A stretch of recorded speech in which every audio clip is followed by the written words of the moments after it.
واذكر في الكتاب إبراهام إنه كان صديقا نبيا إذ قال لأبيه يا أبت لم تعبد ما لا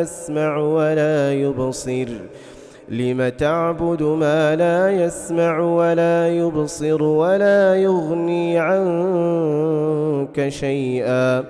يا أبت إني قد جاءني من العلم ما لم يأتك فاتبعني أهدك صراطا سويا يا أبت لا تعبد الشيطان إن الشيطان كان للرحمن عصيا يا أبت إني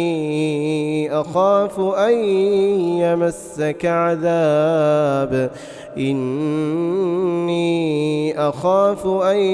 يمسك عذاب من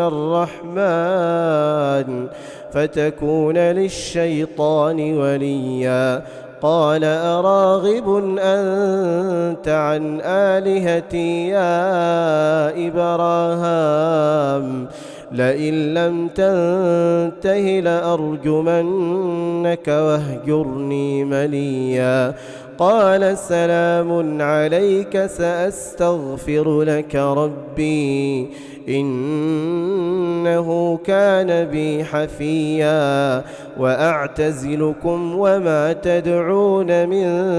دون الله وأدعو ربي عسى ألا أكون بدعاء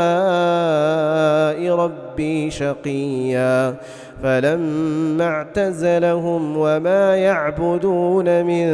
دون الله وهبنا له إسحاق ويعقوب وكلا